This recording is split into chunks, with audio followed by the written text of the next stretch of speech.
एक बार गौतम बुद्ध के शिष्य ने गौतम बुद्ध से पूछा कि जीवन का मूल्य क्या है।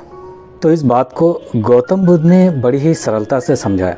एक पत्थर दिया अपने शिष्य को और बोला कि जाइए बाज़ार में और इसका मूल्य पता कीजिए क्या है।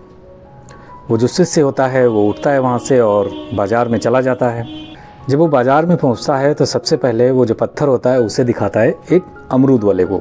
अमरूद वाले से पूछता है कि इसकी कीमत आप मुझे क्या दे सकते हो। वो अमरूद वाला जो होता है वो कहता है कि इसकी कीमत हम आपको 12 अमरूद दे सकते हैं। उसके बाद वो जाता है एक सब्जी की दुकान पे। सब्जी वाले से पूछता है कि इसके बदले आप हमें क्या दे सकते हो। तो सब्जी वाला बोलता है कि इसके बदले हम 1 बोरी आलू आपको दे सकते हैं। फिर वो सोने की दुकान पर पहुंचता है, एक सोनार होता है, उसको दिखाता है कि इसके बदले आप हमें क्या दे सकते हो।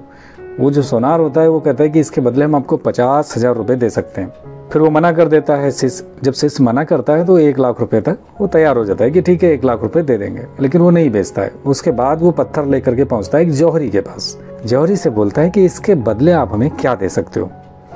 अब वो जो जौहरी जैसे ही पत्थर देखता है उसको बिछाता है, एक लाल कपड़े में बंधा होता है उसको बिछाता है, पहले उसकी परिक्रमा करता है, फिर उस पर मत्था टेकता है और फिर उस शिष्य को बोलता है कि भाई इसे कहाँ से ले करके आए हो, ये आपको कहाँ मिला। अब वो जो शिष्य होता है वो अचंभित हो जाता है। तो वो बोलता है क्यों, क्या हुआ। बोला अगर पूरे शहर को भी बेच करके दे आपको दिया जाए तो इसकी कीमत तब भी पूरी नहीं होगी। मीन्स जो वो पत्थर था वो रूबी था, जीवन रूबी। तो अब जो शिष्य होता है वो तो काफ़ी अचंभित हो जाता है।